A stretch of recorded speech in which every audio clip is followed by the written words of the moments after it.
Hi, I'm Siri Rivas, and today I wanted to talk about sex and also how to have more ease and actually might be maybe even having some more fun talking about sex with children and in a way that is age appropriate, in a way that is honoring of them and you. And sometimes we as adults need to really look closely at what we know and what we don't know related to sex and relationships, and then also what points of views that we have that may be limitations that make it difficult to talk candidly and in a positive way about sex and while also empowering children to know their bodies, to enjoy their bodies, and to be aware of other people and their bodies, and having all of those safety concerns in mind so that they are not as likely to be abused and things like that. And what if you actually are working with kids that have been abused, have been neglected, have already experienced really unpleasant or horrific things around with their bodies? I certainly have. A lot of the kids that I've worked with in the foster care system,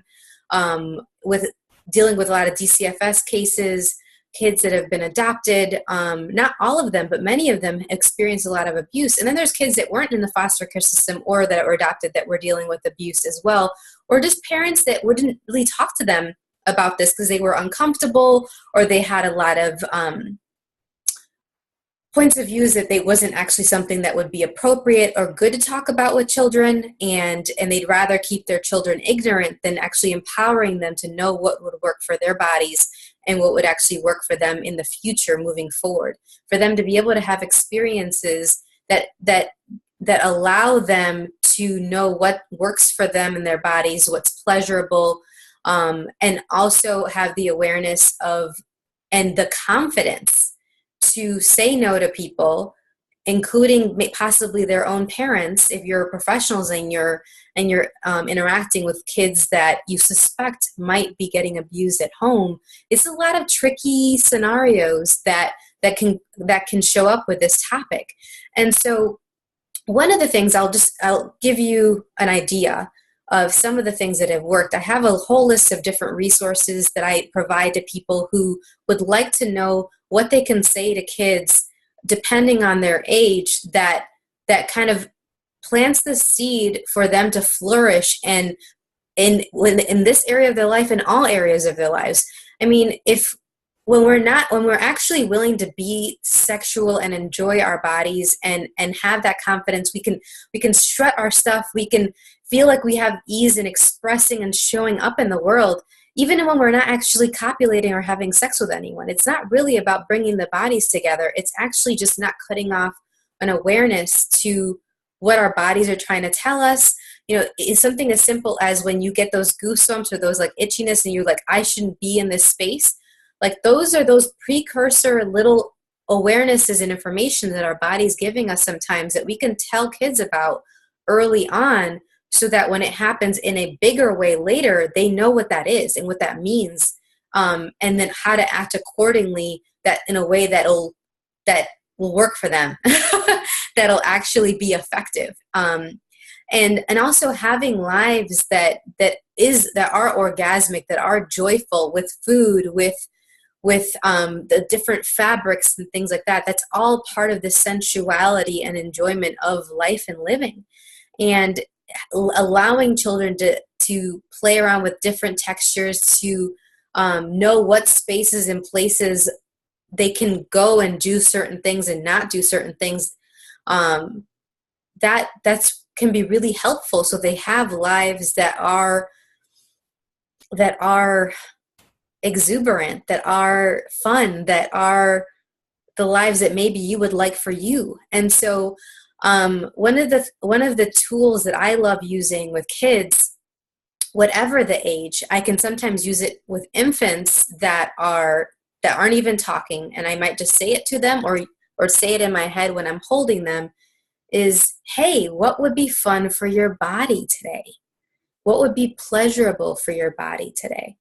and actually be willing to receive whatever information, or if they actually say it verbally or they point it out and gesture to it, actually inviting them to make sure that pleasure and enjoyment is a part of their life, instead of assuming that it has to be work and struggle and a lot of drama and trauma. Instead, a lot of upset with like the hormone time, with like puberty and things like that.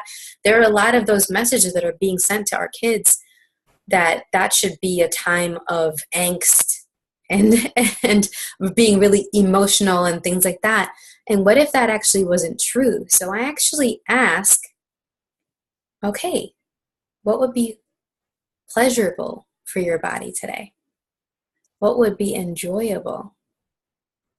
And actually choosing around them to be joyful, to have fun, to be pleasurable. And this is, again, not only about bodies together. I'm not taking off my clothes in front of these kids, but do you get the energy of that question? That it's actually allowing them to have that in their life, and to just say, it's okay if you want to have fun. Please have more fun. I'm going to have fun too. And it can be with yummy food, and it can be with playing with a new fun toy. I really meant that as a toy that time, but as I'm saying it out loud, well, you can think whatever you want. So there's a lot of that. And so I'd love to hear what questions you have around this, what kids that you are working with, playing with, the kids that you love in your life, in your family, or in an extended family, that you would like to empower so that they have a sex life that's beyond their wildest imaginings. And it may take you looking at some of your points of views around this. Maybe you need more information about different terminology, different resources. I got that.